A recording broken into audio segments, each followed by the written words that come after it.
Hi, and welcome back to Outro Rito. Today we're going to be watching a movie that I found on Canopy. Yeah, sorry about the lack of uploads last week if, you've been anxiously awaiting my uploads. Dealing with some copyright issues, so there's no video last week. Sorry about that.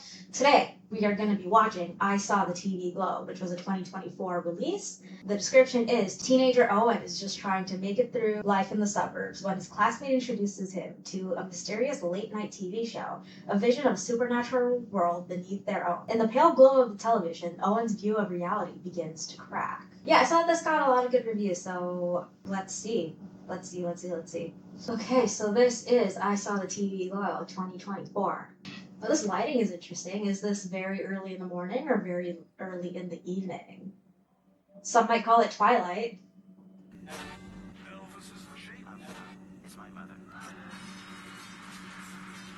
So I remember having cable as a kid. Was there ever a noise in between changing channels? I don't think so. Am I literally making the same face as this kid? Oh, I remember this. It was called like the parachute game or something. Yeah, this is fun. This was fun because it only worked if everybody was like participating. Hey, these are also bisexual colors. Yeah, this is already setting like a very interesting tone. I feel really, really nostalgic for this already. I don't remember what this guy's name is. It's Justice something, but I like him. I like watching him stuff. I think he's quite good. 1996 was 30 years ago. The Void High Jazz Band? Well, it's kind of ominous to call your school Void High. The Void Vultures? So is this like an art school or like a music school? The lighting so far is super fun. I don't know what any of it means, but it's nice to look at, which is good enough for me. Miss Driscoll, it's me. It's the dark room after school. So I'm just waiting for my pictures to dry out. Oh, little photographer. Okay, I think this is an art school then. It's a kid show, right? The pink opaque. No. No way. I mean, yeah, technically it's on the Young Adult Network, but it's way too scary and the mythology is way too complicated for most kids.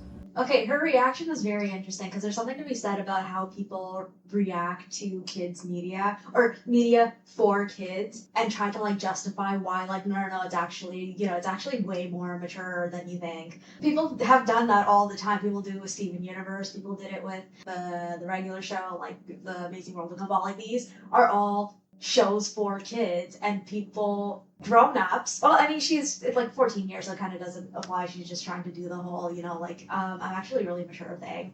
But people are always going out of their way to sort of like justify liking things that are meant for kids. And that's really, really funny. Media can have value despite what the initial target audience is, right? Like that's why people really like Disney movies, because yeah, they are for kids, but adults can also enjoy them. That doesn't make them have less value because they're for children, right? I'm saying all this and she didn't even like say any of that. That's not even what she meant, so that's really, really funny. I miss watching shows on like a weekly release where it's like you had to be there. Man, remember being small enough to lie down in the back seat?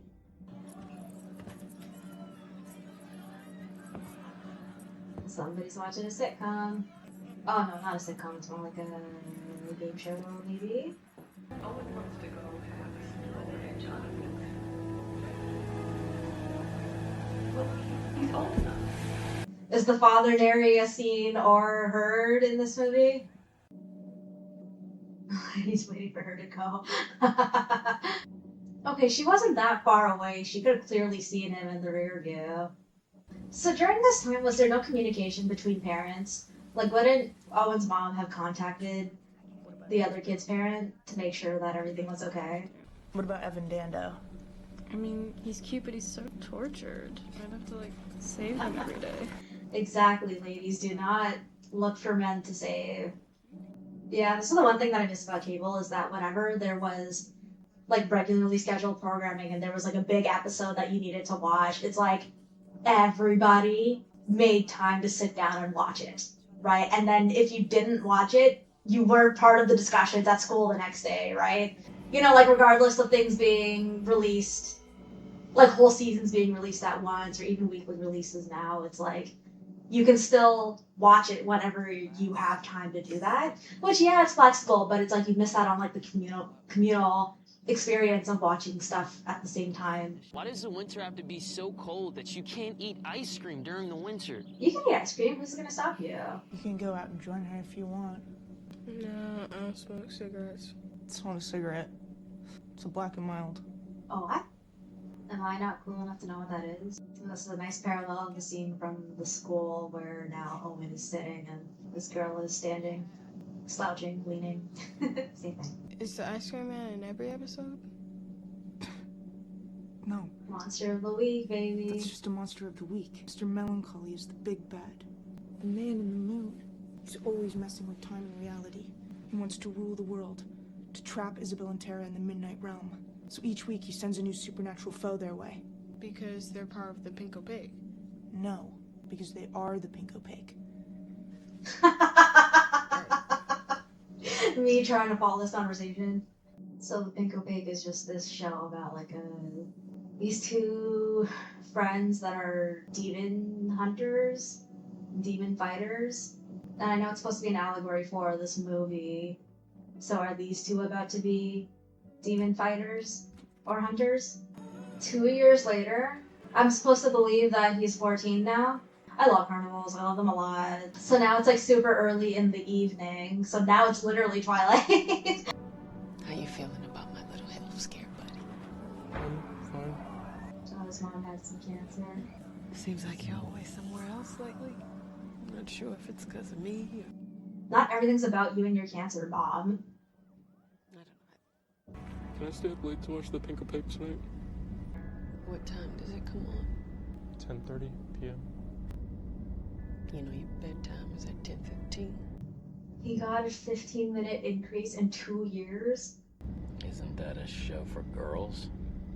You know what? If more boys could like girl stuff, then girls could like boy stuff. After that first sleepover, I couldn't work up the courage to say more than 3 words to Maddie Wilson at a Maddie, time. that's her name. But when I told her I still wasn't allowed to watch the show, she started leaving tapes for me. Wow, that's so nice. That's really, really nice of her to do. I'm liking all the very nice positive wording on the bulletin boards. Pain is weakest link in the body. Oh, I don't like that one. Okay, so this whole time he was just walking to the dark room to pick up the tapes. It's interesting, right? Because this is how shows were. Because he would have started watching in the middle of the show's run and just had to continue it from where he started. Which means he probably wouldn't have seen the pilot episode until now. What's happening to me? How do I know these things? Am I going crazy? No, never let anyone convince you of that. I love that the kids in the show are pretending to be kid actors. So they had to play it super corny and super cringe. Even like this aspect ratio is so nostalgic. So this feels like a very early morning shot. So this has to be significant, but I'm too stupid to figure out why. Like all of the outdoor shots are either right before evening or right before morning. So in that very interesting transition period. And they obviously, I don't think they could have actually shot during that time because you only have like an hour to get all your shots in during that lighting period. I am loving it so far. We're kind of like on the precipice of something. It's going to be very significant when, you know, day or night finally arrives. If you wanted, I could come over again. I've been watching the tapes you've been making me, but I wanted to watch the Pink Opaque on Saturday night again while it airs. I like girls, you know that, right? Totally, that's fine. You're both friendless losers, man. It's fine. What about you? Do you like girls? I don't. Hard to say. No. Undecided. When I think about that stuff, it feels like someone took a shovel and dug out all of my insides, and I know there's nothing in there, but I'm still too nervous to open myself up and check. Such is the plight of being a teenager. Just your body's exploding, you don't know who you are, you don't know what you like. And everybody tells you what you're supposed to do and what's supposed to be. Even like the way that they're leaning over is so nostalgic for when I used to watch TV as a child. I'm getting out of this town. I hate this town. So washed up. No, my friends don't give a fuck. Die if I stay here. I don't know how exactly, but I know it's true. If you leave, I won't have anyone to watch the Pinko Pig with. She's like, hey, I'm gonna die if I stay here. And he's like, yeah, but if you leave, I'm not gonna have any friends. So, you know, moles in like symmetrical places are so fascinating just because of like statistics. Like, you have so many more places for moles to grow that aren't symmetrical. So when they show up in like, you know, the middle of your face or like the middle of your body, it's very, very interesting. For all Owen knows, she could be drawing a dick on him right now. Yeah, this feels like one of those movies you need to have headphones for because there's lots of little details in the audio that's really interesting. Just like TV static, like weird glowy noises. Pack as much as you can in your overnight bag next Saturday. You can't tell anyone we're leaving. Okay, they're planning to leave next week. Home, but You have to tell my dad that I've been lying to him. You can't let me go with her. I don't want to leave my home. He's trying to get himself grounded so that he doesn't have to leave. Just like how he's afraid of what's inside. And a few weeks later, Maddie disappeared without a trace. That exact same month that Maddie disappeared, the Pinko Pig got cancer. No. So yeah, Maddie's gone. The Pinko Pig is no longer. All traces of the friendship between Owen and Maddie are also gone. 8 years later. Okay. Well, he can drive now. That's amazing. Oh. Hi. Would you like her? Are you there? I just want, can I get 2 double cheeseburgers and small fries and root beer? Is there anything worse than talking out of turn during a drive-thru? Oh, a fallen tree and a broken power line. An exposed power line? So all of these papers should be catching fire by now. Mr. Melancholy. It's the episode guide. So is this the first time he's, like, remembered it since Maddie disappeared? So yeah, he's clearly experiencing night. I don't think we've seen him experience daytime yet. But that will be very significant. There's a lot of greenery.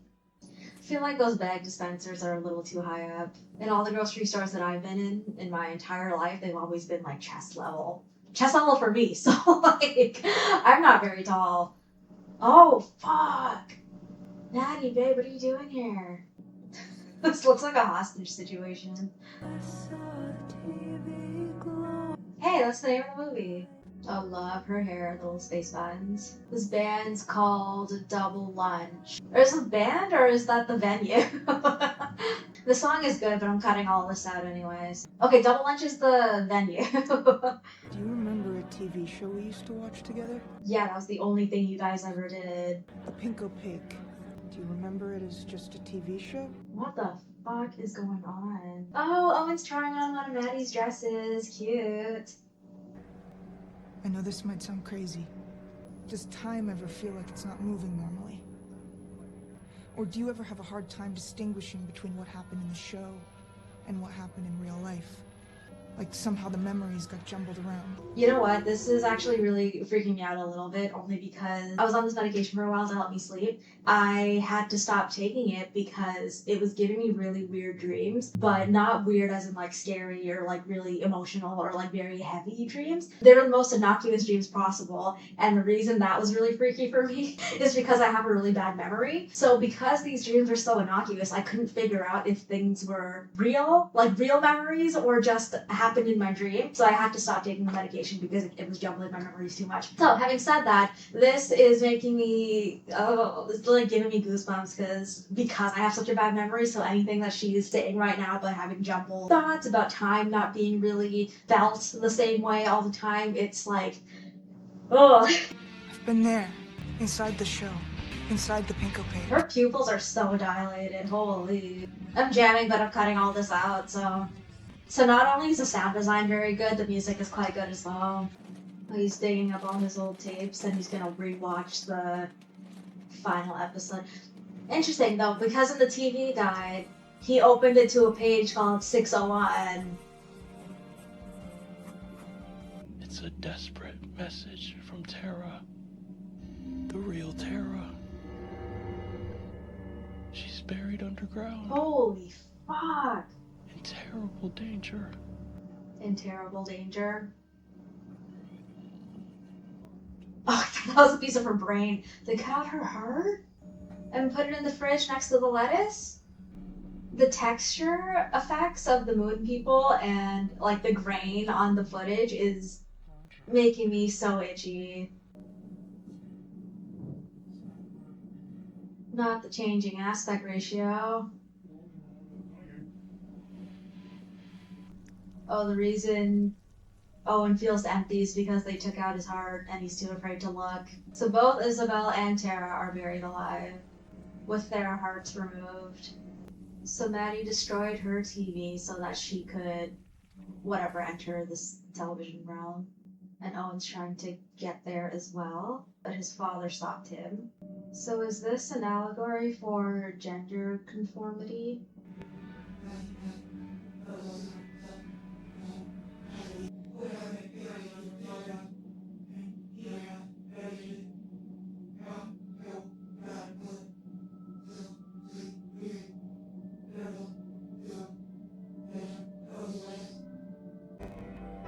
And I was me. I was finally me again. And it was the season 6 premiere. Okay. I tried looking for you. I knew you must be buried somewhere close by, but I didn't know where. I found my heart. I found yours too. I left our hearts there because I knew I wasn't done yet. I knew I needed to come back and save you, so that the show can continue. That was a very long exposition dump. I haven't said a word in like 10 minutes. You know what, at the beginning Maddie was saying that the show felt more real than real life. I've got everything ready. That spot behind the football field, where the stunners used to get high after school. Oh, I remember that scene. You know what though, like that was literally right. That was still in like eyesight of the football field. So that I was gonna say before, but I didn't, that was such a bad place to smoke because it was so visible. But that's where Maddie's taking Owen to get buried. Oh, this is him in the TV world. You know what? I actually really like that look because it was like he was fully feeling himself and he felt shy that he was feeling himself. I think that was like really good face acting, also known as acting. So they're back out on this football field to take Owen home, whatever that means, to his true self, which is Isabel, I guess. Okay, so he ran all the way back home. His father's still watching like his game show or whatever. Oh, he's not even there. There's still time. That's a nice sentiment that it's never too late. And dreaming big and wanting more for yourself isn't time sensitive. Years pass like seconds. Just like Maddie said. I just try not to think too hard about it. It was time for me to be. Oh, he ordered a new TV. That's kind of funny. Well, that's nice. He brought a little milk jug for water. Is that him extinguishing his own inner flame? It was raining the other night and I couldn't sleep, so I started the Pink Opaque again. It's available to stream now. I started the Pink Opaque again, and it was nothing like I remembered it. Whole thing felt cheesy and cheap, dated, and not scary at all. I just felt embarrassed. Hold on, I need to pause and think about that last scene. So all this time has passed. His father died. He got rid of that old TV set, got a new one, and he started watching the Pink Opaque again. And it didn't hold the same feelings that it did in his memory. So there's a couple of things going on. So for one, it's that, yeah, Mr. Melancholy is fucking with his memories and trying to like plant things to make things seem sweeter than they used to be. Two, it could have always been corny and cheesy and embarrassing, but because you were a kid, that kind of stuff didn't really bother you. You liked what you liked, and that's all it was. And at his current age, Owen can't justify it with nostalgia anymore because if he's watching from the beginning and not feeling those same feelings anymore, that could always be true, and maybe Maddie is just crazy. And the third, more sinister scenario is that he was sitting on his TV the same way that his dad was. And the only dialogue his dad had was when he was in the car and he said, "Hey, isn't the Pink Opaque for girls?" So that tells us so much about his character, despite the fact that it was one line, right? He sees things in like a traditional gender binary sort of way. He would never have approved of Owen watching the Pinko Pig, which is why he had to do it in secret, right? But every scene we saw of his dad watching TV, it was the same show from when he was a kid until basically the last scene that we see before he dies. He's watching that same show with that weird laughter. I think it's a game show, but I don't know. We couldn't really tell. It makes me think that his dad also had a similar experience to this, where he's watching the same show over and over again, trying to get that taste of nostalgia again, and he didn't want Owen to go down that same path. But now he has, and now he is, and now he's going back and watching the same shit over and over again. And this time, Owen can't really justify it. I don't really have a thought here. It's fucking sad. It is quite fucking sad that he can't muster the same feelings of awe and amazement and enjoyment from the show anymore, and that's really fucking sad. And I think when you experience that, a small part of you does die, right? When you have to say goodbye to childish things. And I can't believe I'm saying this, but this is literally a quote from one of the Twilight movies. I don't remember which one, but it's like a child becomes an adult when they stop doing childish things or something. But that is like a very naive way of looking at things. You don't have to say no. You don't have to say goodbye to childish things, whatever that might be. Fuck, I feel like a sense of like heartache and loss just from watching that, because he has to contend with the fact that, his parents are gone, his friend was insane, and the thing that he clung to for so long doesn't give him enjoyment anymore, doesn't give him fulfillment anymore. Or he has to contend with the fact that he has never pursued his true self. And I don't know which is worse for him. You are dying. And this is also interesting, right? The fact that he's still working here. He's working in like the fun zone, I think he said it was called, where he's constantly surrounded by kids. There's always a new batch of kids coming in, right? These kids will eventually phase out and new kids will replace them as, they come to celebrate different things and have different events at this place. But he's the only constant here, right? So despite being the only constant figure in this place, he's also the only one that is fundamentally changing, right? He's the only one that's aging because everyone else ages out. And there's something interesting there as well, watching time and life pass you by while you're still stagnant.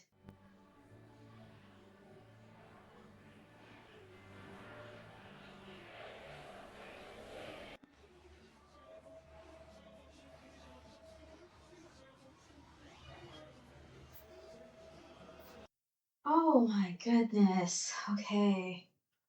Wow, I really don't know what to say. I think, wow. I loved that. I don't think I was talking a lot throughout the watching of that, so I don't know how I'm going to string together a narrative for the video for this. I think the film did a fantastic job with portraying Owen throughout his life, from when he was sort of like an adolescent kid up into his, late adulthood, where he is constantly struggling with himself and kind of sees and feels this like out of body experience of watching his own life pass him by, because he's unable to take the step of being authentic to himself. I think like visually the film was so good. It's fantastic. I love how like the lighting was constantly, it was just like bathed in neon in different parts of the movie. The music was fantastic. I will say it slowed down pretty substantially in the scene with Maddie slash Tara's, while she was explaining what she had been up to the past 8 years. And I like that Owen was a very consistent character. Like, he chose not to disappear with Maddie when she first ran away. He chose not to get buried the second time when Maddie slash Tara came back. And it made sense why Maddie / Kara didn't make the effort to reach him a third time, right? Because why would she want to face the rejection again? Even though it wasn't really a rejection of her as much as a rejection of Owen's own self. It was only an hour and 40 minutes, but it moved pretty quickly, and I wish that it didn't slow down so much during that little monologue bit. Yeah, I like that a lot, and I hope that if you haven't watched this yet, I definitely hope that you do, and this video is not going to do it justice. Justice. But yeah, thank you so much for watching. I'll catch you in the next video.